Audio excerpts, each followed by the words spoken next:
have to ask you something on a completely new level here. When you and I first met, we were preparing for this call, and I asked you a question. I said, what do you think are the two greatest challenges for creating long-term sustainable growth?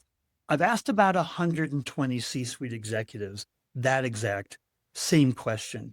And by large, over 70% of the executives said internal alignment is our number one challenge for creating long-term sustainable growth. And when you dig into it, the number one alignment factor, the number one change agent inside of a business is the voice of the customer. It's not the CRO saying, here's how I think it is. It's not the CEO or the CPO or the CMO. It's the customer. Nobody argues if you do it well, right? Nobody argues with the voice of the customer.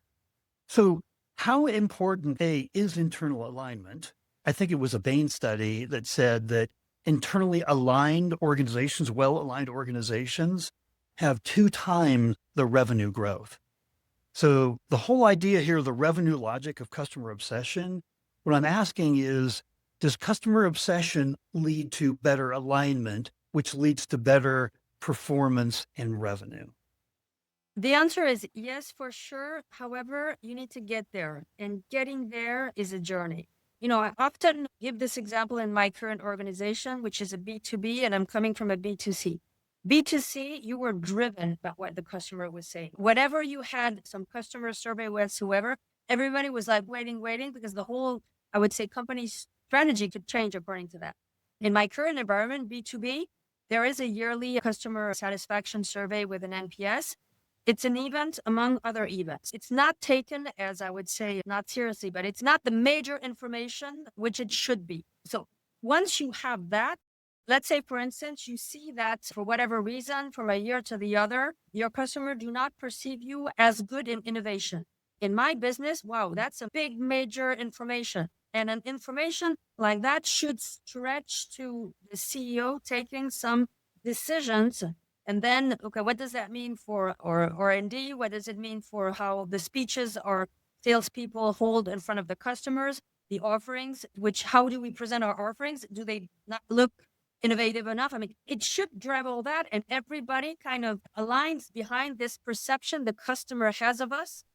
So this is where we should be going, but other companies do not have that maturity. And I would say B2B, there's a lot of different industries in B2B, but I tend to think that it's changing now. There's something about B2B organizations which make them accelerate and become more and more customer focused. They were mostly coming from the strength of the product was the number one asset.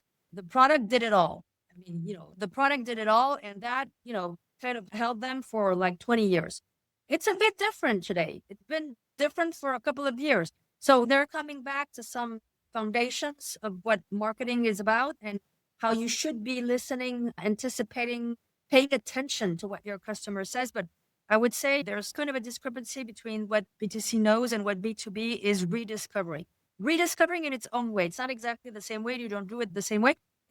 I would say it's probably even more interesting because now with all the digital, you can have very personalized information. I mean, you can be so thin in terms of understanding what within a company, let's say you have 5 stakeholders in the company, you can know exactly what each of those 5 people, what are their worries? What do they wake up every morning and think about?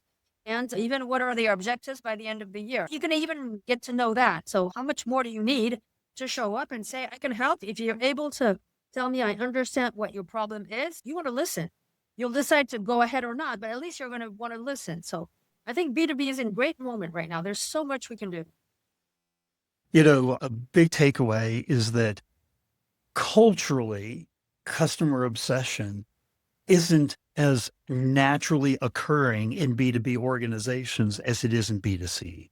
Like you come out of like a Procter and Gamble and everything's about the customer. The customer is first and foremost.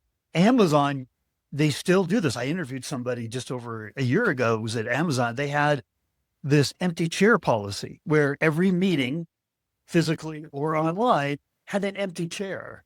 And that empty chair represented the customer. So like this could be a pricing meeting, it could be a distribution meeting, but if the customer were here with us today, how would that impact the decisions that we're making? It seems like what I'm taking away from what you're saying is we need to be more culturally obsessed with the customer inside of a B2B organization. Is that a good takeaway from what you've been saying?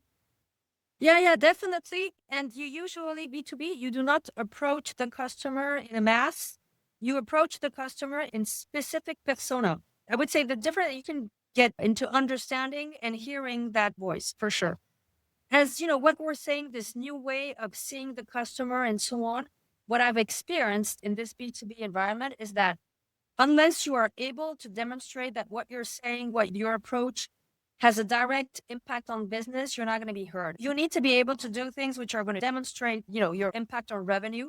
Otherwise, you're not going to get much backing internally. So it's very important that marketers manage to track what business has been influenced by their initiative.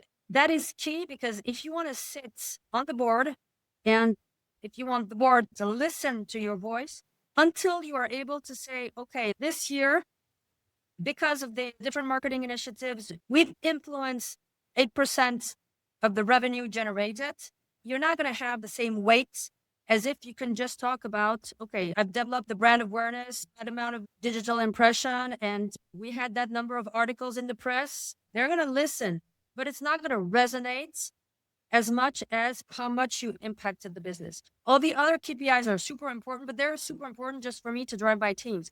They're not that important for the extended excom. What's important for them is how much did you help us bring business?